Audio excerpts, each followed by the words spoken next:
बिस्मिल्लाहिर्रहमानिर्रहीम 92@8 के साथ मैं हूं शाहिद रंद। नाजरीन, इन साउंड बाइट्स को सुनने के बाद बशीर बदर का एक शेर याद आता है, दुश्मनी जम कर करो लेकिन ये गुंजाइश रहे, दुश्मनी जम कर करो लेकिन ये गुंजाइश रहे, जब कभी हम दोस्त हो जाएं तो शर्मिंदा ना हो। बशीर बदर ने यह शेर पाकिस्तान की इसी तरह की सियासी सूरत हाल को हो सकता है सोच कर कहा हो, लेकिन मौजूदा हालात पर बड़ा फिट बैठता है। 8 फरवरी से इंतखाबात से कबल के जो सियासी इत्तेहादी हैं वो 8 फरवरी के इंतखाबात के बाद सियासी मुखालफीन से इत्तेहाद करते हुए नजर आ रहे हैं। मौलाना फजलुर रहमान गुज़िश्ता रोज काफी सीखपा नजर आए, काफी गुस्से में नजर आए और उन्होंने बराह रास्त इल्जामात लगाए साबिक आर्मी चीफ और साबिक DGI जनरल फैज हमीद पर, और उन पर बहुत से ऐसे सवालात हैं जो मौलाना से, उनकी जमात से पूछे जा सकते हैं उन इल्जामात के हवाले से। लेकिन अब से कुछ देर कबल मौलाना की जानिब से उसकी एक वजाहत भी इंटरव्यू में आ चुकी है, लेकिन कामरान मुर्तज़ा के सामने जरूर ये सवालात रखेंगे। लेकिन जो पॉलिटिकल लैंडस्केप इस वक्त बन रहा है, मौलाना फजलुर रहमान का यह दावा है कि उनके साथ धांधली हुई है, और अगर धांधली को हम देखते हैं तो बलूचिस्तान में उनको खातिर ख्वाह नताइज मिले, खैबर पख्तूनख्वा में उन्हें सेटबैक हुआ है। लेकिन जहां उन्हें सेटबैक हुआ है तो हैरान कुन तौर पर पाकिस्तान तहरीक इंसाफ जिससे उन्हें शिकस्त हुई है उन्हीं के साथ उनकी बातचीत आगे बढ़ रही है। फिर इस पर मीर तकी मीर का एक शेर याद आता है कि मीर क्या सादा है बीमार हुए जिसके सबब उसी अतार के लड़के से दवा लेते हैं। कामरान मुर्तज़ा साहब, कोई कंफ्यूजन है आपकी तरफ? मामला क्या है धांधली को लेकर? क्योंकि एक तरफ आप ये कहते हैं कि आपके साथ खैबर पख्तूनख्वा में धांधली हुई है, दूसरी तरफ असद कैसर से मुलाकातें भी होती हैं, तो फिर कोई कंफ्यूजन था जिसकी आज क्लियरेंस दी है मौलाना साहब ने। कामरान साहब, अब वो पहले शेर तो सही कर लो ना, वो लड़का नहीं है, वो लौंडा है, उसी अतार के लौंडे से दवा लेते हैं। तो चलें ठीक है, मैंने एहतरामन एक लफ्ज को जो है ना तो नरम करने की कोशिश की। नहीं, जब किसी से कोई चीज मंसूब करते हो तो वो जो ना क्या कहते हैं, नकल गुना बदतर, वो क्या यार इसमें इस तरह से कि गुना की जो नकल है वो गुना नहीं होती। तो एनीहाउ उसमें ऐसा बिल्कुल ठीक हो गया। पार्लिमानी जमहूरियत से आप भी वाकिफ हो, हम सारे वाकिफ हैं उससे। पार्लिमानी जमहूरियतों में ऐसा होता है कि आप कल किसी नुक्ते पे जो है ना वो किसी के साथ एतवार होते और उसके बाद कोई ऐसी मामलात आ जाते हैं जहां आपका इत्तफाक पैदा हो जाता है किसी एक बात पे, और उस इत्तफाक के नतीजे में जो है ना वो आप फिर मिलजुल के भी चलते हो उस नुक्ते की हद तक।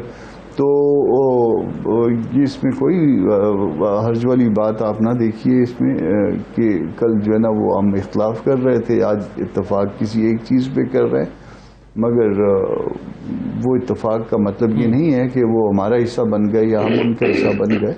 इत्तफाक है किसी एक महदूद बात की हद तक। सही कामरान साहब, लेकिन जो भी आपने कहा कि पार्लिमानी जमहूरियत का ये एक हुस्न आप इसे कह सकते हैं कि इंतखाबात से कबल, या जिसे कहते हैं जब एक दूसरे से खिलाफ होते हैं तो एक दूसरे पर इल्जामात, और फिर जब किसी एक नुक्ते पर इकट्ठा होना पड़े तो वो भी जाते हैं, तो आपका नहीं ख्याल कि जो पॉलिटिकल वर्कर है जिसको आप लोगों ने भी मोबिलाइज किया, PTI ने भी मोबिलाइज किया, आपको उससे एक माजरत कर लेनी चाहिए कि जो भी हमने एक माहौल बनाया वो एक सियासी माहौल था, क्योंकि लोगों में इसी तरह से नफरतें आगे बढ़ती हैं। कामरान साहब, यकीनन इस तरह से नफरतें आगे बढ़ती हैं। मेरा ख्याल है कि सियासी इख्तलाफ को एक हद के अंदर रखना चाहिए, उसे ज़ाती इख्तलाफ के अंदर जो है ना नहीं बदलना चाहिए। और मैं अपनी ज़िंदगी में इसी तरह से कोशिश करता हूँ कि सियासी इख्तलाफ को जो है वो ज़ाती इख्तलाफ की हद तक नहीं लेके जाता, मगर ये हमारा कल्चर है, और कल्चर में जो है ना वो दोनों तरफ से ऐसा होता है कि वो एक दूसरे के नाम रखे जाते हैं, एक दूसरे के ऊपर इल्ज़ामात लगाए जाते हैं, और फिर जो है वो इल्ज़ामात के बाद वो फिर बैठ भी जाया जाता है। वो बैठना जो है मजबूरी होती है, तो जब वो हमें अपनी मजबूरियों का पता है तो पहले से जो है ना वो कुछ इस हवाले से कुछ थोड़ा सा सोच समझ के चलना चाहिए। सही। ऑन हमारे साथ हैं कामरान मुर्तज़ा साहब, पाकिस्तान तहरीक इंसाफ से ताल्लुक़ है। ऑन कामरान मुर्तज़ा साहब ने तो बड़े जिसे कहते हैं खुले दिल के साथ कहा कि जहां पे हमें बहुत मोहतात रहना चाहिए। आपकी लीडरशिप की जानिब से भी हमेशा हमने देखा, मौलाना फजलुर रहमान हो या जो सियासी मुखालफीन हो, उन पर जिसे कहते हैं तीर बरसाए गए। अब आप लोग फिर उन्हीं तमाम सियासी लोगों से अब मिलने लगे हैं। मौलाना फजलुर रहमान से मुलाकात हो चुकी है, शेरपाव साहब से मुलाकात, महमूद खान अचकज़ई साहब से मिलने जा रहे हैं, हो सकता है डॉक्टर मालिक और अख्तर मेंगल से भी मुलाकात हो। तो जो गैर सियासी रवैये हैं उनका नुकसान आप नहीं समझते ऑन कि आपको भी हुआ पिछले चंद सालों में? बिस्मिल्लाह। देखिए जी, 8 फरवरी तक जो मामला चलते रहेंगे वो अपनी जगह पे। 8 फरवरी के बाद जिस तरीके से एक धांधली का, जो 8 फरवरी इलेक्शन की जो धांधली हुई थी, उसके बाद जिन जिन जमातों ने अपना स्टांस हमारे बयानी के साथ अटैच किया, जिसमें मौलाना साहब सबसे पहले आए। अगर आपको याद हुआ, इसे 3 दिन पहले उनकी जो कोर कमेटी उसका इजलास हुआ, जिसका मौलाना साहब ने एलामिया खुद पढ़ के बताया था, तो सबसे पहले उन्होंने अपना स्टांस जो लिया वो हमारे एलामिया से बहुत मिलता था कि पाकिस्तान की तारीख में इससे ज्यादा बदतरीन धांधली वाले इंतखाबात नहीं देखे गए और इलेक्शन कमीशन का जो रोल रहा है वो बहुत शदीद मुतनाज़ा रहा है। तो ये पहला स्टेप था। फिर उसके बाद मौलाना साहब का जो कल का इंटरव्यू था, वो जो उन्होंने, जो हमारा सबसे बड़ा बयानिया था कि अप्रैल 2022 में जो हमारी हुकूमत गिराई गई थी वो पॉलिटिकल मूव के नतीजे में नहीं गिराई गई थी, के साथ जो उन्होंने पॉइंट ऑफ व्यू दिया वो भी हमसे अटैच करता था। सो ये दो चीजें ऑटोमेटिकली हमें इस वक्त मौलाना साहब की जमात से नजदीक लेंगे, नंबर 1। नंबर 2, अब याद रखिए पीटीआई के साथ जो कुछ हो रहा है ये किसी जमात के साथ ऐसा नहीं हुआ। हमारे लीडर इमरान खान के साथ जो पिछले 1.5 साल में हुआ है, आप हमसे ये एक्सपेक्ट कर सकते थे कि इस वक्त सारी जमातें, उस वक्त जो हमें, मतलब फॉर एग्जांपल खान के खिलाफ केसेस जो आए थे, तो उस वक्त सारी जमातें एक स्टांस लेके ठीक हो रहा है। आज इस वक्त पीर पगाड़ा साहब हो गए, मौलाना साहब हो गए, इवन महमूद खान अचक ज़ईब साहब हो गए, लश्करी रईसानी साहब हो गए, हाफिज नईम और इबन के जमात इस्लामी का जो स्टांस आया, वो सारे ये कह रहे हैं कि पाकिस्तान तहरीक इंसाफ के जो साथ हुआ है वो गलत था, नंबर 1। और नंबर 2, धांधली की गई है। सो अल्टीमेटली, लेकिन ऑन ये भी तो मौलाना साहब का ही मौक़िफ़ है कि उनके साथ धांधली आपके लिए की गई है क्या खैबर पख्तूनख्वा में? That make sense. अगर यही तो कहते हैं, हमारे पास फॉर्म 45 मौजूद है, मौलाना साहब के पास यकीनन उनके प्रूफ मौजूद होंगे, तो सारी जमातें आगे ले जाते हैं, आगे इलेक्शन कमीशन के पास चलते हैं और सारी आवाम को दिखा लेते हैं। अगर कहीं हमसे कोई ज्यादती हुई है तो हम कोताही, वो माफी मांग लेंगे, बट प्रैक्टिकली स्पीकिंग कोताही कहीं ना कहीं किसी से हुई है। हम जो समझते हैं मूरल इल्जाम इलेक्शन कमीशन का है और पूरे पाकिस्तान में धांधली हुई है, कहीं मतलब किसी के साथ हो सकती, कहीं किसी के साथ, बट लेट्स गो अहेड। अगर आप उसके ऊपर मट्टी पाव वाला कॉन्सेप्ट करें तो आवाम को पता कैसे चलेगा कि तहरीक इंसाफ ने आपने बहुत लॉजिकल बात की है। आपने कहा कि इलेक्शन ट्रिब्यूनल्स में और इलेक्शन कमीशन में जाके फॉर्म 45 के जरिए इसको साबित किया जाए। राना एहसान अफजल हमारे साथ हैं पाकिस्तान मुस्लिम लीग नून से। राना साहब, सबसे पहले मौलाना साहब ने कल ये कहा कि आप लोग अदम एतमाद, आप और पीपल्स पार्टी, कादिर साहब से भी पूछूंगा, बयानिया आपका था वोट को इज्जत दो। राना साहब कैसे डिफेंड करेंगे इसको? बिस्मिल्लाह रहमान रहीम। देखें, अदम एतमाद तो एक पहली दफ़ा पाकिस्तान की तारीख में असेंबली के थ्रू जो आइनी तौर तरीका होता है कि आप के पास अगर नंबर्स ना हो हुकूमत के पास, तो उस तरीके से ये हुकूमत जो है वो उसको फारिग किया गया पीटीआई की हुकूमत को। लेकिन इसके साथ साथ हमें ये याद रहना चाहिए कि उस वक्त आज मलिक अहमद साहब ने भी बताया कि मार्च में जो मीटिंग हुई थी उसमें तो ये कोशिश की जा रही थी की तरफ से कि ये इसकी जरूरत ही ना पड़े नो कॉन्फिडेंस की, और खान साहब इस्तीफा दे देंगे, और ये उनके बिहाफ पे ये जो है वो बात कर रहे थे। तो ये इन्होंने जो बात की वो बिल्कुल ऑपोजिट थी। लेकिन इस चीज, ये हकीकत है कि इनके अपने सदर जो थे वो कहते थे कि इनकी नैपीज चेंज की जाती थी, यानी कि इसका बड़ा रोल था इनकी हुकूमत चलाने में। जब वो पीछे हटे, उनका पीछे हटना जो था, जो सपोर्ट वो दे रहे थे वो वापस लेना जो था, वो काफी था कि जो बाकी ऑपोजिशन उस वक्त की थी वो आगे बढ़ी और उन्होंने नो कॉन्फिडेंस किया और ये हुकूमत जो है वो गिरा दी। तो ये तो एक हकीकत है। बाकी देखें, मौलाना साहब तो उसको लीड कर रहे थे। अगर मौलाना साहब कह रहे हैं ये सारी बातें, तो वो तो लीड कर रहे थे, इसके हिस्सा थे। बाकी देखें, उनका जो गुस्सा है मौलाना साहब का, वो उस लेवल पे सीट्स नहीं निकाल सके और शायद वो हार तस्लीम नहीं कर रहे, या उनके जो भी शिकायत हैं कि ये इलेक्शन ठीक तरीके से नहीं हुआ। तो सबसे पहली बात तो ये कि केपीके में तो अगर मौलाना साहब सिर्फ गुस्से में नहीं है, गुस्से में आपके लीडर भी हैं। नहीं, इसकी 2-3 पॉइंट में रखना चाहता हूं, उसका जिक्र आपने भी किया। नंबर 1, देखें वहां कौन जीता, पीटीआई बैक्ड इंडिपेंडेंट्स जीते, यानी कि अगर धांधली की या किसी को जितवाया गया तो वो पीटीआई के उम्मीदवारों को जिताया गया और मौलाना साहब को हराया गया, ये मौलाना साहब कह रहे हैं। और अगर ऐसा है तो उन्हीं के साथ खड़े हुए। इस चीज से कतई नजर के टाइम पे वो क्या कुछ कहते थे। नहीं, देखें, मैं तो उनका कह रहा हूं ना, मुझे लगता हो या उनको लगता हो या किसी के पास फॉर्म 45 हो या कोई टीवी के ऊपर फॉर्म 45 ले आए। नहीं, रिन साहब जरा सुन लें, या टीवी पे कोई फॉर्म 45 ले आए या कोई प्रेस कॉन्फ्रेंस करे या इंटरनेशनल मीडिया को बुलाएं, ये उसका हल नहीं है। हल उसका है कि ये इलेक्शन कमीशन के अंदर इसको जो इलेक्शन ट्रिब्यूनल्स हैं उसमें शवायद लेके जाएं और वहां अपना जो है वो जो केस है वो लड़े। और फिर ऑन भी यही बात राना एहसान अफजल ऑन भी यही बात कर रहे हैं कि बजाय स्ट्रीट्स पर एहतजाज करने के इलेक्शन कमीशन एक फोरम है वहां ले जाया जाए। कादिर मंदोखेल साहब जरा ये बताइएगा कि सिंध में आप लोगों ने लैंडस्लाइड विक्ट्री ली, बलूचिस्तान में बड़े सरप्राइजेस दिए, साउथ पंजाब में कुछ बेहतर, खैबर पख्तूनख्वा में ना होने के बराबर, तो पीपल्स पार्टी मुतमईन है या अब भी आप समझते हैं कि ये आरओ इलेक्शंस थे? देखिए, कराची की अगर मैं बात करूं, वहां एमक्यूएम एक सीट भी नहीं ले जा सकती थी और ख़ास तौर मेरे इलाके में NA 242 में मैं 2 महीने से ये कहता रहा कि मुस्तफ़ा कमाल साहब अदारों का नाम इस्तेमाल कर रहा है, खुदारा इनको रोका जाए। और उसके बाद इसी एरिया में मेरे पार्टी के सेक्रेटरी जनरल ताज हैदर साहब ने लेटर लिखा कि इस हल्के में 259 अफराद को जिंदा जलाया गया, जो कि मुस्तफ़ा कमाल साहब ने 2 महीने पहले प्रेस कॉन्फ्रेंस के जरिए माना भी कि हमारे लोग थे और उनको हमने बचाना है। और 33 हमारी जाले शहीद किए गए, मगर उसके बावजूद कोई कार्रवाई नहीं हुई है। और आखिरी दिन आपने देखा, फुटेज आ गई, सब आ गई कि जहाँ एमक्यूएम के लोग ज़बरदस्ती वोट डाल रहे और कोई एक्शन नहीं हुआ। सवाल ये कि ये सारी चीजें अगर आपके सामने हम रख रहे हैं कि कराची की सीट, लेकिन कादिर मंदोखेल साहब एक सवाल ये उठता है ना, कादिर मंदोखेल साहब एक सवाल ये उठता है कि मौलाना साहब कह रहे हैं उनके खिलाफ धांधली KPK में की गई है और PTI के साथ वो बैठ रहे हैं, लेकिन आप कह रहे हैं कि कराची में आपके खिलाफ धांधली हुई है लेकिन अंदरूने सिंध में GDA के खिलाफ जो है ना आपके खिलाफ कोई धांधली नहीं हुई। ये कैसे मुमकिन है कि एक ही सूबे में, एक शहर में धांधली आपके खिलाफ हो रही है और दूसरे शहर में GDA कह रही है आपके हक में हो रही है? जो हार गया है उसके साथ धांधली हुई है। बस इलेक्शन में भी ये GDA मौजूद था और उसने टोटल कितनी सीटें ली है? 3 सीटें ली है, 3 में से 2 पीपल्स पार्टी ज्वाइन कर चुके मेयर बरादरान, ठीक है। तो GDA की क्या पोजीशन है? पिछले इलेक्शन में बल्दियाती एक यूनियन काउंसिल का इलेक्शन नहीं जीता, तो वो कैसे दावा कर सकती है कि उनके साथ धांधली? हाँ, यकीनन अपोजिशन का रोल अदा कर रही है, यकीनन बहुत सारों ने उनको भड़काने की कोशिश की है, मगर उनकी अपनी पोजीशन क्या?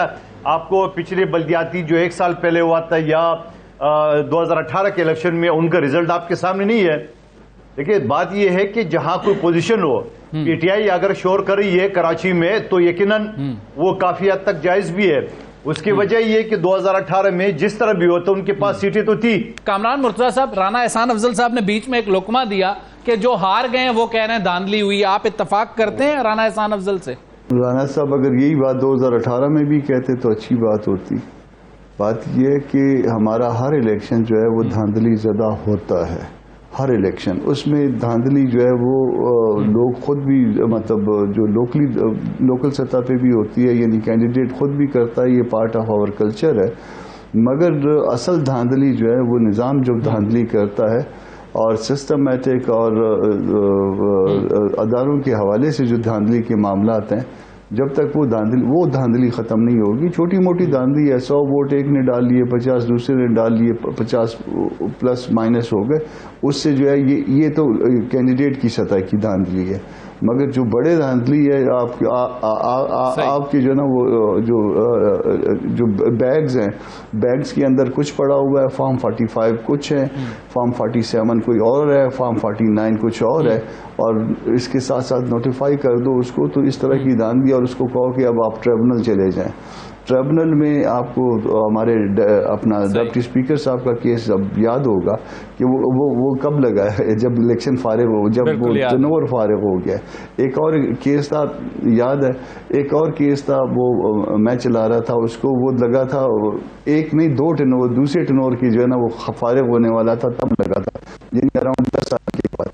और उस वक्त जो है वो अब क्या कहें। कामरान मुर्तजा साहब, आपने 2 चीजों की बात की है। एक आपने बात की है मुनज़्ज़म धांधली की, और उसे आपने कहा है कि जैसे कहते हैं वो इंस्टीट्यूशनल धांधली, और एक होती है जो कैंडिडेट्स करते हैं। आपने चूंकि मुनज़्ज़म धांधली की बात की, मुनज़्ज़म धांधली को साबित करना अब आप लोगों ने ट्रिब्यूनल्स के सामने जाके, अदालतों में। ऑन अब्बास बप्पी हमारे साथ हैं। ऑन, जरा ये बताइएगा ऑन अब्बास बप्पी साहब कि आप समझते हैं कि आपकी जमात के खिलाफ कोई मुनज़्ज़म धांधली कहीं पर किसी सूबे में हुई है? मैं समझता नहीं हूँ जी, मेरा इस पे अब जो है ना फेथ बन गया। मतलब आप देखिए, जैसे कामरान मुर्तज़ा साहब कह रहे, एक दो सीटों के ऊपर धांधली करना, चले जी, लोकल कहीं आरओ करप्ट होगा, कहीं किसी का कोई झुकाव किसी तरफ हो जाएगा, कहीं कोई बहुत डाटा किस्म का उम्मीदवार आ गया, 5-10 हज़ार वोटों की धांधली करना, ये भी समय लगता है। और हमें पता है कि पाकिस्तान की तारीख में हर इलेक्शन में जो लोकल एडमिनिस्ट्रेशन है वो जिस तरफ हवाएं चल रही हैं उसमें 5-10 हज़ार वोट डालते हैं, लेकिन 1-1 लाख की वोट डालना और पूरे पूरे जिले उठा, यानी कि अब देखिए कराची में 18 सीटें एमक्यूएम के देना, मैंने ऐसे लोग इतने शायद उनके उम्मीदवार नहीं थे जितने उनको सीटें दे दी, और वो खुद परेशान थे कि इतनी सीटें कैसे आ गई। आप ये हैरानी देखिए कि मतलब पूरा पाकिस्तान देख रहा था, ख्वाजा आसिफ की जो हार है, 50,000 से एक शख्स हार जाए और अचानक 50,000 जीत जाए। और चौधरी जैसा शख्स जो है वो लाहौर में नवाज शरीफ साहब से ज्यादा वोट ले जाए, कोई सोच सकता है? मतलब ये वो चीजें हैं जो पूरी, कामरान बंगश को लाहौर में हरा दिया, मतलब आप सोच सकते हैं, पिशावर में हरा दिया, आप तैमूर झगड़ा को पिशावर में हरा दिया। मतलब आप देखिए, मैं हैरान था, वो हमारे आलमगीर खान साहब है कराची से, उनके वोट थे 1,05,546 वोट, और जो मुखालिफ था उसके 7,000 वोट थे। 1 लाख का हिस्सा इधर से उठाया और उधर उसको 1,07,000 कर दिया, उस गरीब को 5,005। आपने चूंकि लास्ट कराची का ऑन अब्बास बपी, आपने लास्ट कराची का जिक्र किया, जरा कादिर मंदुखेल साहब की आवाज कट रही थी पहले, उनको एक चीज ऐड कर दूं, सिर्फ आखिरी चीज है कि ऐड कर दूं जी, ऐड कर लें, फिर मैं कादिर साहब की तरफ जाऊंगा। आप ये याद रखिएगा कि आपने जो आज ये ट्रेंड सेट किया ना, पाकिस्तान की तारीख में आपने वो काम कर दिए जो कोई नहीं कर सका। हमेशा मुस्तकबिल में अब क्या होगा कि जिसने इलेक्शन लड़ना है वो कैंपेन नहीं करेगा, वो अवाम के पास नहीं जाएगा, वो 10-20 करोड़ जेब में डालेगा और जाके सिस्टम को। अच्छा, प्रॉब्लम ये कि 10-20 करोड़ का आप सारे लोग जिक्र कर रहे हैं, इलेक्शन बिकने का जिक्र कर रहे हैं, आप सबको इसको अदालतों में साबित करना होगा, चाहे आप हों, चाहे आज पीर पगाड़ा साहब के इल्जामात हों, उस पर भी आगे बात करेंगे। कादिर मंदुखेल, कराची में वो कह रहे हैं एमक्यूएम को जैसे निशस्तें मिली हैं, चूंकि इस वक्त एमक्यूएम का यहां कोई बंदा मौजूद नहीं है कि उसे डिफेंड करे, लेकिन 2018 में कुछ ऐसे ही इल्जामात आप और एमक्यूएम मिलकर पीटीआई पर लगाते थे। अच्छा, अब सवाल ये कि 3,800 वोट मुस्तफा कमाल साहब के थे और वो 71,000 उसको गिने गए। अगर ये 25 से 30,000 वोट आज भी मेरे पास है, आज भी मैंने कल इलेक्शन कमीशन को बंडल दिखाया, तो अगर ये डल जाते तो ये तो 1 लाख क्रॉस कर देते, और मेरे 42,000 वोट थे, 42,000 को लगा के 17.5 पे रोक दिए, जबकि मेरे साथ 4 सूबाई हल्के लग रहे। वो तो कादिर मंदुखेल साहब, आप खुद भी वकील हैं, ये सारी चीजें आपने इलेक्शन कमीशन के सामने रखी, तो उन्होंने नताइज होल्ड क्यों नहीं किए?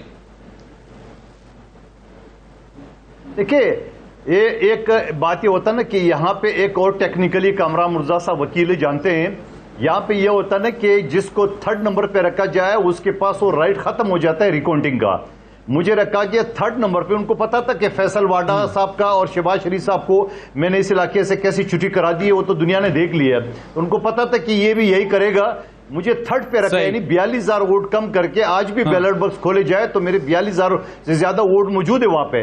लेकिन सवाल ये है कि ये सारी चीजें जब इलेक्शन कमीशन के सामने मैंने ये कहा कि डिप्टी कमिश्नर ने बाकायदा वोट बैलेट बॉक्स बेचे, मगर आज की खबर यह है किसी ने बताया कि नहीं, इतना वोट नहीं आ सकते, इन्होंने जाली बैलेट पेपर जो है छपाया एमक्यूएम ने। तो आप मुझे बता दो, ये सारी दादागिरी, ये सारी बहुत संगीन इल्जामात लगा रहे हैं कादिर मंदुखेल साहब, आज भी अगर आप इनको ट्रिब्यूनल और अदालत में साबित नहीं कर सके, फिर उसके ऊपर एक्शन कौन लेगा? देखिए, मैं साबित तो ये करूं, मैं तो जाली वोट, तो आप तो खुद वकील हैं सर, अदालत से कोई रिलीफ लेंगे? दिखा रहा हूं पूरा। और भाई मेरी बात सुनिए, अदालत की बातें बार बार क्यों करते हो खामखा हमारा? तो सवाल ये कि ये सारी चीजें किन के सामने रखे? इन्हीं इलेक्शन कमीशन के, जिसके बार बार हम दरखास्तें दे रहे थे, बार बार ये बता रहे थे कि ये दहशतगर्दी का गढ़ है, यहां 33 हमारी जाले कत्ल किए गए, यहां 269 अफराद को जिंदा जलाया गया, गरीब मजदूरों को।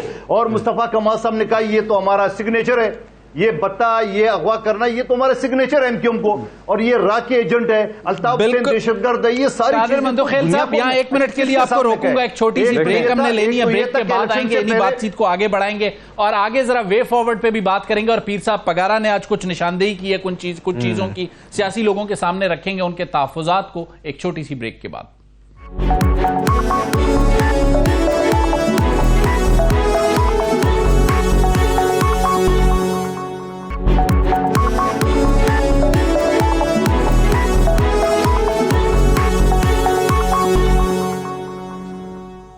वेलकम बैक नाजरीन। प्रोग्राम के दूसरे हिस्से में जरा बात करेंगे हुकूमत साजी के लिए जो कुछ हो रहा है। ओन अब्बास बप्पी हमारे साथ हैं, पाकिस्तान तहरीक इंसाफ से, राना एहसान अफजल नून लीग से, कामरान मुर्तजा JUI से और कादिर मंदुखिल पीपल्स पार्टी से।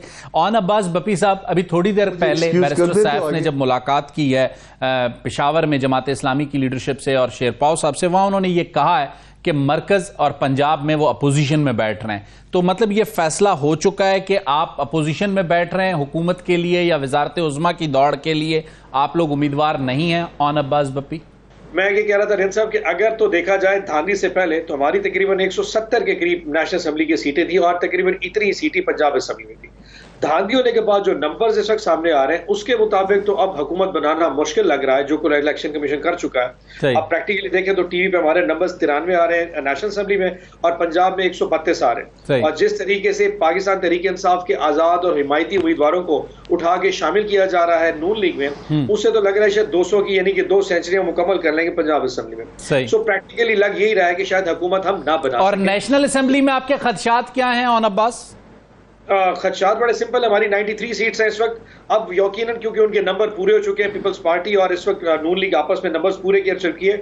हम सिर्फ ये चाह रहे हैं कि हमें कम से कम वहां पे इनको एक टफ टाइम जरूर देना चाहिए। नंबर गेम हमारे अगेंस्ट जरूर जा रही है। मैं बार बार कह रहा हूं कि हमारी 80 सीटें हारने के बाद वो नंबर गेम हमारे अगेंस्ट जा रही है, लेकिन हम टफ टाइम जरूर देंगे। इसलिए मुख्तलिफ जमातों के पास जाएंगे।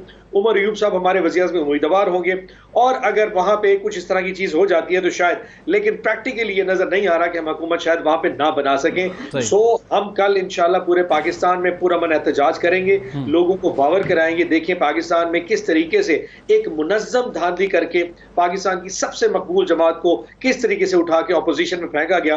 But as per the numbers वो हमारे अगेंस्ट जा रहे हैं। सही। राना एहसान अफजल साहब कैसे रिस्पॉन्ड करेंगे ओन अब्बास बप्पी के मौक़िफ़ को? लेकिन उन्होंने ये जरूर तस्लीम किया है कि पंजाब में वो हुकूमत नहीं बना रहे, मरकज में भी नंबर्स उनके अगेंस्ट जा रहे हैं। तो पंजाब और मरकज तो अब क्लियर हो गया है नून लीग के लिए। राना साहब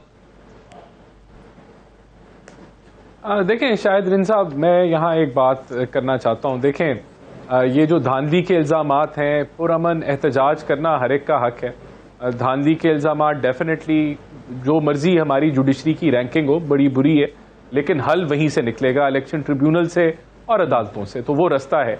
लेकिन जो हकीकत है इस मुल्क की वो ये है कि हम एक स्टैंड बाय एग्रीमेंट में हैं जो कि IMF के साथ ख़त्म होने जा रहा है, जिसका अभी रिव्यू ये आने वाली हुकूमत ने आखिरी रिव्यू करा के आखिरी किस्त लेनी है। मुमकिना तौर पे हमें एक और IMF, बल्कि मुमकिना नहीं यकीनी तौर पे हमें एक और IMF प्रोग्राम में जाना है जिसको एक्सटेंडेड फंड फैसिलिटी कहते हैं, जो 3 साल का प्रोग्राम होगा, जिसके अंदर आपको बहुत सारी रिफॉर्म्स करनी होगी, जिसके लिए सख्त इक़दामात करने होंगे, बड़े बड़े फैसले करने होंगे। ये सारा कुछ अगर ये नहीं होगा और वक्त पे बर वक्त नहीं होगा तो इस मुल्क की जो करेंसी है वो जिस तरह डीवैल्यू होने के इम्कानात हैं, जो एक्सटर्नल फंड पे आपकी कैसे करेंगे? मौलाना साहब नाराज हैं, PTI नाराज है, इस तरह कैसे ये सब कुछ कर पाएंगे आप इतने लोगों को नाराज करके? मैं शाहिद रिन साहब यही तो मैं कह रहा हूं कि ये सब कुछ तब होगा अगर हुकूमत अपनी जिम्मेदारी का एहसास करेगी, अपोजिशन अपनी जिम्मेदारी का एहसास करेगी और जो रियासती इदारे अपनी जिम्मेदारी का एहसास करेंगे। अगर इसमें से कोई भी जो फरीक है वो नहीं करेगा ये यानी कि इन चीजों का एहसास, तो मैं समझता हूं ये सारा कुछ जेपरडाइज हो जाएगा। तो मुल्क जिस तरह हम पिछले 75 सालों से सुनते आ रहे हैं, आज भी नाजुक सूरत हाल से गुजर रहा है और नाजुक तरीन सूरत हाल है। तो मैं समझता हूं कि ये बड़ा लाजिम है ECP के ऊपर, अदालतों के ऊपर, कि वो जो ये मसाइल हैं उनका हल बर वक्त करे। ये बड़ा लाजिम है हमारे ऊपर, पीपल्स पार्टी के ऊपर, मौलाना साहब के ऊपर, PTI के ऊपर, कि वो भी मिल बैठ के कोई रास्ता निकाले ताकि मुल्क आगे बढ़े।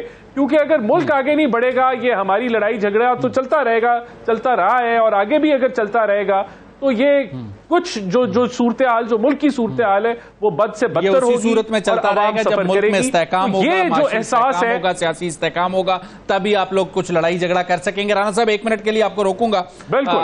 कादिर मंदुखिल साहब चूंकि कराची की पॉलिटिक्स करते हैं, लेकिन ताल्लुक इनका भी बेसिकली बलूचिस्तान से है और इस वक्त पीपल्स पार्टी सिंध में लैंडस्लाइड विक्ट्री पे, बलूचिस्तान में अक्सरियती पोजीशन में। हुकूमत साजी में पीपल्स पार्टी अपने कार्ड्स क्लियर कर चुकी है CAC की मीटिंग के बाद कि शहबाज शरीफ साहब को मरकज में वोट देंगे, लेकिन बज़ाहिर कह रहे हैं कि काबीना का हिस्सा नहीं होंगे। सिंध में पीपल्स पार्टी होगी और बलूचिस्तान में क्या होगा? कादिर मंदुखिल साहब, कोई फैसला किया आप लोगों ने? जी, बलूचिस्तान में तो हमारी वाज़ेह अक्सरियत है, इंशाल्लाह बलूचिस्तान में सीएम हमारा ही होगा। और आपको आदाद शुमार आपके सामने है। बलूचिस्तान में हमारे बगैर कोई और हुकूमत बना नहीं सकते। आज़ाद उम्मीदवार भी हमसे रब्ते में हैं और हमारी अपने 11 है और फिर रिजर्व वगैरह ये सारे मिला के हमारे 28-30 तो वैसी फिगर बन जाएगा ना पूरा। तो बलूचिस्तान में तो कंफर्म है और सिंध में तो हमने तारीख रकम कर दी है। जो इस वक्त 86 MP है, जो तारीख में कभी नहीं है। वज़ीर आला बनता है 76 पे और रिजर्व मिला के तो ये तकरीबन 125 बन जाता है। तो मैं ये समझ रहा हूँ कि इन 2 सूबों में तो हमारी हुकूमत होगी। और वफाक में आपके सामने की सूरत हाल है कि वफाक में हमारी पोजीशन ऐसी है कि अगर PTI को वोट हम दे तो PTI का वज़ीर आज़म बन सकता है, नून लीग को दो तो नून लीग का बन सकेगा। और कुछ लोग तनकीद कर रहे हैं कि आप लोग कादिर मंदोखेल साहब, आपने जो जिक्र किया, क्या अब भी ये ऑप्शन है कि आप लोग उमर अयूब को वोट दे सकते हैं? नहीं, मैंने बिल्कुल आपको दूसरी तरफ न ले जाएं। मेरा मतलब है पार्टी फैसला कर चुकी है कि नून लीग के साथ हम देंगे और हम कोई वजारत नहीं लेंगे। और आपको पता है कि पिछले PDM हुकूमत में भी हम वजारतें नहीं ले रहे थे और बिलावल साहब ने तो बड़े ही देर से वजारत खारजा कल्फ उठाया क्योंकि तमाम एहतियातियों ने मजबूर कर दिया। और उस वक्त भी मैं पहला आदमी था जो मीटिंग में मैंने बिलावल साहब के सामने मुखालफत की है। मैंने कहा आपको हुकूमत का हिस्सा नहीं बनना चाहिए, आप एक पार्टी के सरबराह हो, आप के तौर पर हम लाना चाह रहे हैं। लेकिन उस वक्त यकीनन ये इत्यादी थे, उन्होंने कहा जो हमने मिलके एक और इस बार भी आप जैसे ही लोगों ने लगता है बिलावल को इख्तिलाफ पे मजबूर किया है। कामरान मुर्तजा साहब, जरा ये बताइएगा कि कादिर मंदोखेल साहब तो कह रहे हैं कि गवर्नमेंट बन रही है, लेकिन मैं नंबर्स गेम को जरा देख रहा था। मौलाना फजलुर रहमान ऐसे ही जिसे कहते हैं इतने गुस्से में नजर नहीं आते। कुछ नंबर गेम ऐसा ही है कि मरकज में भी हुकूमत के लिए मौलाना की जरूरत होगी शहबाज शरीफ साहब को, और बलूचिस्तान में भी आप एक बड़ा नंबर रखते हैं, और अगर आप हुकूमत का हिस्सा नहीं होंगे तो बड़ी थिन मेजॉरिटी के साथ बलूचिस्तान की गवर्नमेंट होगी इत्तेहादी। हाँ, उसमें ऐसा है कि बलूचिस्तान में हम और पीपल्स पार्टी इक्वल है ऑलमोस्ट, या एक्चुअल इक्वल है। और मेरा ख्याल है कि 2-3 सीटें हमारी और बनती हैं, क्लियर कट बनती हैं, ज़्यादा 2-3 से ज़्यादा बनती हैं और उस तरह से हम मेजॉरिटी पार्टी बनते हैं। और इसी तरह से आप अगर हम मरकज़ में भी कहें तो मरकज़ में भले इस वक्त आपको सीटें हमारी कम नज़र आती हैं, मगर मौलाना का अपना वज़न इतना है कि वो मौलाना के बगैर शायद मामला चलना जो है बहुत मुश्किल होते हैं। तो देखिए आगे जाके जो है वो क्या करवट लेता है, ऊँट किस करवट बैठता है। इस वक्त तक कुछ नहीं कहा जा सकता, मगर जो है ना वो मसला निज़ाम को दुरुस्त करने का है। अगर आप निज़ाम को दुरुस्त नहीं करते, ये इंस्टीट्यूशनल रेगिंग जो होती है आपके सामने नताइज आ जाते हैं और उसके बाद आपको ट्रक की बत्ती के पीछे लगा दिया जाता है कि आप ट्रिब्यूनल चले जाएं और 5 साल जो है ना पूरे वकीलों के पीछे मेरे जैसे धक्के खाते रहें। तो ये फिर मसले का कोई हल नहीं है। कामरान साहब, एक छोटा सा 30 सेकंड्स का, चूंकि मैंने ब्रेक भी लेनी और आपने भी उठना है, 30 सेकंड्स में अगर जवाब दीजिएगा, चूंकि बहुत अहम नुक्ता है। पीर साहब पगारा ने आज जरा निशानदेही की है कि अगर आप सियासी लोगों ने सियासी तौर पर बैठ के बेहतर फैसले ना किए तो आपको नहीं लगता कि इस धांधली की लड़ाई में कोई बड़ा नुकसान ना हो जाए? जिस शेर ने आना है वो आ जाए। ये कि हर रोज जो है ना हमें ये इस बात से डराया जाता है कि ये ऐसा हो सकता है, वैसा हो सकता है। वैसे भी निज़ाम जो है वो आपके हाथ में कितना है आपको भी पता है, हमारे हाथ में कितना है मैं भी जानता हूँ।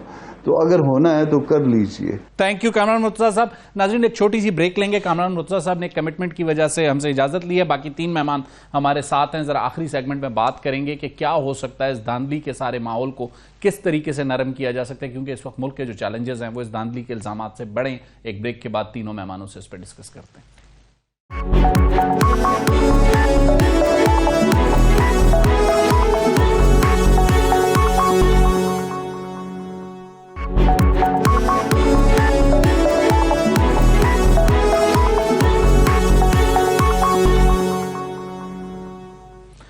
वेलकम बैक नाजरीन। कामरान मुर्तजा साहब से एक कमेंट लिया पीर साहब पगारा के बयान पर। चाहूंगा कि इसी चीज को जो है आगे लेकर चलते हुए आगे जो पॉलिटिकल डेवलपमेंट्स लम्हा बलम्हा तब्दील हो रही हैं उन पर भी बात करेंगे। ऑन अब्बास बप्पी साहब, आपके ख्याल में कामरान मुर्तजा साहब बड़े क्लियर नजर आए, लेकिन आपको ऐसा लगता है कि इस धांधली की लड़ाई में कहीं कोई बहुत बड़ा पॉलिटिकल डैमेज हो सकता है? मैं नहीं समझता। देखें, इस वक्त पाकिस्तान में धांधली हुई है, आप ट्रिब्यूनल्स में भी जाएंगे, सारा कुछ। अगर हमारी सुनवाई ना हुई तो क्या हमारे पास राइट नहीं है कि इसके ऊपर बात करते रहे? और अगर उस राइट के नतीजे में हम बार बार अगर इशू को रेस करते हैं, तो अगर सिस्टम समझता है कि ये बिला वजह की तनकीद, तो मेरे ख्याल में वैसी ये बहुत ज्यादा होगी। सही। दूसरा ये, मैंने आपको कहा कि पाकिस्तान का मुस्तकबिल इस 8 फरवरी के इलेक्शन पे दांव पे लग चुका है कि पाकिस्तान में आपने इलेक्शन और 5-10 हजार की धांधली, 1-1 लाख की धांधली करनी है तो पूरा पाकिस्तान का जमहूरियत का निजाम उस 1 लाख की धांधली के निजाम पे खड़ा होगा। तो आज हमने राहें अपनी मुतय्यन करनी है कि इसको एक्सपोज करना पड़ेगा, वो हम करते रहेंगे। बट हैविंग सेड दैट, क्या पाकिस्तान में, लेकिन ऑन अब्बास भप्पी साहब, एक सवाल आपसे ये भी बनता है ना कि आज आप धांधली के लिए मुलाकातें कर रहे हैं मौलाना फजलुर रहमान से, महमूद खान अचकजई साहब से। जब कहा जाता था कि पॉलिटिकली इन लोगों के साथ बैठ के डायलॉग करें और मसले का हल निकालें, उस वक्त गलत सियासी फैसलों के नतीजे में आपने नुकसान उठाया, ये तो फिर तस्लीम करें, या फिर रियासत के लिए अगर आपको national form of government type चीज के लिए बैठना पड़े तो फिर क्या हर्ज है इन्हीं सियासी लोगों के साथ जिनके साथ आज आप धांधली के लिए बैठने को तैयार हैं लेकिन मुल्क के बेहतरी के लिए बैठने को तैयार नहीं होते? ये तो अब सारी कौम जान चुकी है मौलाना साहब की कल की स्टेटमेंट के बाद। जो हम 2 साल पहले इमरान खान साहब कहते थे कि वो पॉलिटिकल मैनूवरिंग नहीं थी, मैनिपुलेशन नहीं थी, जिसके नतीजे में हमारी हुकूमत गिराएगी। 20 लोगों का सिंध हाउस में चला जाना, अचानक से हमारे इत्तेहादियों का मूव करके दूसरी साइड पे चला जाना, 180 से अचानक 140-50 पे हमारी हुकूमत का आ जाना, और फिर उसके बाद तमाम रूलिंग्स और फिर सुप्रीम कोर्ट का रात को लगना, और ऑल दोस प्रोसेसेस, जो भी काम उस वक्त चल रहा था, वो कोई पॉलिटिकल मैनूवरिंग नहीं हो रही थी। ऑन अब्बास, लेकिन फिर उस पर काउंटर आर्ग्यूमेंट है। चलें आपकी बात पे मैं मौलाना के स्टेटमेंट को तस्लीम कर लेता हूं। कल असद कैसर साहब और बैरिस्टर सैफ साहब ने कहा कि अमेरिका को पैगाम देते हैं कि धांधली के मामले पे इंटरवीन करें। इंटरवीन ना करें। देखिए, एक स्टेटमेंट आपको स्टेट डिपार्टमेंट की तरफ से आती रहती है, और वो पूरी दुनिया में जहां जहां अमेरिका के ताल्लुकात है वो एक स्टेटमेंट देता रहता है। इस पे ये बड़ी बात नहीं। अगर आपको याद हो, जो उस पर अमेरिका के अपना इंग्लैंड के पुराने जो प्राइम मिनिस्टर है डेविड कैमरॉन, उनकी स्टेटमेंट आई है, ईयू की स्टेटमेंट आपके सामने आई है। सिर्फ स्टेट डिपार्टमेंट जो कि नॉर्मली स्टेटमेंट इशू करता है वो खामोश रहा है, क्योंकि धांधली का जो नैरेटिव है वो पीटीआई को सूट कर रहा है, जिसके वो खुद जिम्मेवार है 2 साल पहले गिराने की वजह से। तो अल्टीमेटली 1 मिनट के लिए आपको यहां रोकूंगा। राना एहसान अफजल साहब, क्या यह फैसला हो चुका है कि मरकज में आप हुकूमत बना रहे हैं? ऐसी भी कुछ इत्तलात आ रही है कि अब आपके भी अराकीन ये कह रहे हैं कि मरकज में हुकूमत ना बनाई जाए। मियां नवाज शरीफ साहब भी बहुत सी चीजों पे सवालिया निशान लगा रहे हैं। तो क्या नून लीग क्लियर नहीं है अभी तक मरकज में हुकूमत बनाने के हवाले से? नहीं, मेरे पास तो ऐसी कोई नॉलेज नहीं है। मेरी नॉलेज के मुताबिक तो मरकज में हम कोalition हुकूमत बनाने जा रहे हैं। कोalition के लीडिंग पार्टनर हैं, और ये तभी मुमकिन है अगर सारे कोalition जो पार्टनर्स जो जिन्होंने प्रेस कॉन्फ्रेंस की थी वो इकट्ठे रहें। देखिए, बात ये है, हम एक चीज को कंफ्यूज कर रहे हैं। तो अगर यही हाल है हमारे सियासतदानों का, सियासी जमातों का, यही बयानियां है, तो फिर तो कभी भी मेरे ख्याल से ये हमारा फेलियर है ओवरऑल कि हम सियासी लोग आपस में बातचीत नहीं कर सके। यहां ये भी देख लिया आज हमने पाकिस्तान में कि जिसको यहूदी एजेंट कहते थे, जिसको कहते थे कि ये मुल्क दुश्मन है, और दूसरे जिसको कहते थे कि इसको पैसे दे के फतवा जिसका मर्जी दिलवा दो, वो भी एक साथ खड़े हो गए क्योंकि वो हारे हुए हैं। और वो जो है वो कहते हैं कि जी हमें हमारा हिस्सा नहीं मिला तो हमें ज्यादा होना चाहिए था, वो इकट्ठे हो गए। लेकिन मुल्क के लिए, जहां मुल्क का मफाद है कि मुल्क के मफाद के लिए जो है वो बैठ जाएं आपस में, मुल्क जो संगीन मसाइल तो जिनका मैंने आपको बताया, आप भी अगर मुल्क के मफाद के लिए, राना साहब सॉरी टू से, जिस दिन विक्ट्री स्पीच मियां साहब कर रहे थे उसी दिन बैरिस्टर गौर को दावत देते ना बात करने की। देखिए, मैं समझता हूं अगर तब नहीं दी तो आगे होनी चाहिए। मैं भी अपनी क़यादत दे। सबसे जरूरी पॉलिटिकल स्टेबिलिटी है। सबसे जरूरी यह है कि ये सियासी स्टेक होल्डर्स रियलाइज करें कि मुल्क कहां खड़ा है, और अगर हम और करें पीसफुल प्रोटेस्ट, इनका राइट है। पीसफुल प्रोटेस्ट तक तो बिल्कुल हर एक को हक है कि वो करे। अगर उसको लगता है धांधली हुई है, किसी के साथ किसी का मैंडेट नहीं चोरी होना चाहिए। अगर किसी को नहीं वोट पड़े और वो जिता दिया गया तो ये गलत है। सही, लेकिन उसका हल इलेक्शन से राना साहब, एक मिनट के लिए आपको यहाँ रोकूंगा और कोई हल नहीं है। जो है गुफ्तगू को दोबारा शरीक गुफ्तगू करूंगा। ऑन अब्बास साहब, इस वक्त जो सिचुएशन है, आप तमाम सियासी कुव्वतों के साथ जो धांधली पर बकौल आपके नैरेटिव को सपोर्ट करती हैं उनके साथ बैठ के बात कर रहे हैं, तो पाकिस्तान की इकोनॉमी के लिए, पाकिस्तान की पॉलिटिकल स्टेबिलिटी के लिए तमाम उन लोगों से जो हुकूमत भी फॉर्म कर रहे हैं, चाहे वो शहबाज शरीफ हो, आसिफ अली जरदारी हो, आपको नहीं लगता उनसे भी एक एक मुलाकात होनी चाहिए और बातचीत होनी चाहिए? देखें साहब, ये तो बात उनको पहले सोचनी चाहिए थी। 8 फरवरी के बाद जो कुछ किया गया है उसके बाद अभी मामला किधर को जाएगा। एंड वेरी फ्रैंकली इस किस्म के मामला के बाद जो गवर्नमेंट वो ये लेके आएंगे, हमारे नंबर्स की इनको जरूरत नहीं है। आप देख लें कि 80 के करीब उनके हैं, पीपल्स पार्टी के मिला लिए जाए तो ये टोटल वैसे ही 160, 70, 80 बन जाएंगे रिजर्व सीट के साथ। तो हमारे वोट की तो इनको जरूरत ही नहीं। बट हैविंग सेड दैट, क्या ये जमहूरियत के ऊपर अवाम का कॉन्फिडेंस होगा? क्या इस जमहूरियत के ऊपर बिजनेस कॉन्फिडेंस आएगा? क्या इस जमहूरियत पे ओवरसीज पाकिस्तानीज का कॉन्फिडेंस होगा? क्या इस जमहूरियत पे जो नेशनल इंटरनेशनल डोनर्स हैं, चाहे IMF है, चाहे वर्ल्ड बैंक है, उसका कॉन्फिडेंस है कि नहीं हो सकता? हम कुछ भी कर दें, ये लूली लगनी जमहूरियत अब खड़े होने के काबिल नहीं है। सो हम ऐसे ढकोसले दे के इनको बिला वजह की ये क्रचेस नहीं प्रोवाइड करेंगे, बिकॉज इन इट सेल्फ ये वैसे ही मेलाफाइडी एक मामला हो चुके हैं। सो इसको मेरे ख्याल में they have to review it, और अगर ये इसको आगे स्ट्रेंथन आगे लेके चलते हैं और इसके नतीजे में जो हुकूमत वो 6 महीने 8 महीने से ज्यादा अब्बास भप्पी साहब, अगर हुकूमत साजी से पहले आसिफ अली जरदारी या शहबाज शरीफ बैरिस्टर गौहर असद कैसर को दावत देते हैं कि आए एक पॉलिटिकल डायलॉग करते हैं, चाय पीते हैं, 3 घंटे डिस्कशन करते हैं, क्या PTI उसके लिए तैयार होगी या अडियाला से इजाजत की मुंतजर होगी? नहीं, इजाजत बिल्कुल हम वहां से लेके करेंगे, लेकिन एक चीज बड़ी सिंपल है, उससे पहले उन लोगों को कबूल करना पड़ेगा कि जो हमारी 70 के करीब जो सीटें हमसे रिग करके छीनी गई है, क्या वो हमारा राइट है या नहीं। अगर वो एक्सेप्ट करते हैं तो ऑटोमेटिक हमारा फिर राइट बनता है भाई, वो अदालतों से फैसला होगा, पोजीशन में आएंगे। कोई हमें क्यों डायलॉग के लिए बुलाए, हमें नहीं कबूल करना, दे दे, हम बैठ के सबसे बात कर लेंगे। सर, दोबारा वही मशरूत सूरत हाल, इंतखाबात की डेट पे भी यही शर्तें जो है ना आपके लिए प्रॉब्लमेटिक हुई थी। कादिर मंदोखेल साहब, आप जो बात कर रहे थे पहले उसको कंप्लीट कीजिएगा और फिर आगे के वे फॉरवर्ड पे जो ऑन अब्बास भप्पी ने कमेंट किया उस पर भी अपनी राय दीजिएगा। अच्छा, मैं ये गुजारिश कर रहा था पीपल्स पार्टी के रोल का। इस वक्त सबसे बड़ी पार्टी है तो PTI है, दूसरे नंबर पे नून लीग है और तीसरे पे पीपल्स पार्टी है। नून लीग और PTI तो आपस में मिल नहीं सकते हैं, और पीपल्स पार्टी जिसको वोट करेगी वही इसको हुकूमत बनेगा। ज्यादा हमने ये फैसला करके वोट करेंगे मगर हुकूमत शामिल नहीं होंगे। अगर पीपल्स पार्टी वोट न करती किसी भी पार्टी का, तो आप क्या समझ रही है, असेंबली चल सकती थी, हुकूमत बन सकती थी? नहीं बन सकती थी। लिहाजा हमने उस चीज को भी देखा। दूसरी बात मुझे बड़ी हैरत इस बात पे हो रही, शुरू में कहा हम बैठे हुए थे, आपने मौका नहीं दिया। यहाँ पे जो मौलाना साहब ने कल तकरीर की है, गुस्से में प्रेस कॉन्फ्रेंस की है और उन्होंने कहा मेरे साथ ज्यादती हुई है। तो भाई, अगर आपके साथ ज्यादती हुई है तो आपकी सीटें तो सारी PTI ले गई है, या PTI जीती या PTI को दी गई है। आपका PTI से है, आप अगर तहरीक चलाएंगे तो किसके खिलाफ चलाएंगे? पीपल्स पार्टी ने तो आपकी सीटें नहीं ले गई है, नून लीग आपकी सीटें नहीं ले गई है। बिल्कुल ठीक, लेकिन अब चूंकि कादिर मंदोखेल साहब, कामरान मुर्तजा साहब दूसरी तरफ आज ये कह रहे कि फिर, और ये बात सबकी PDM के सरबराह की इच्छा से मौलाना साहब, कादिर मंदोखेल साहब, मौलाना की जो नजरें हैं वो बलूचिस्तान पर हैं जहां पर आप हुकूमत बनाना चाह रहे हैं। वो यकीनन मैं वो उसका भी अदा करूंगा। मौलाना साहब चाहते हैं कि बलूचिस्तान हुकूमत, लेकिन मरकज में इनकी टोटल 3 सीटें हैं, तो 3 सीटें और 56 में फर्क है। तो अगर बलूचिस्तान को दी गई है तो आप मुझे बताओ फिर हमारा काम कहाँ जाएगा और किस बात पे गिराएगा? हमारा 54 सीट है, इनके 3 है, हमारा और इनका इस वक्त असेंबली में मेंबर 11 है, आजाद हमारे साथ अलग है।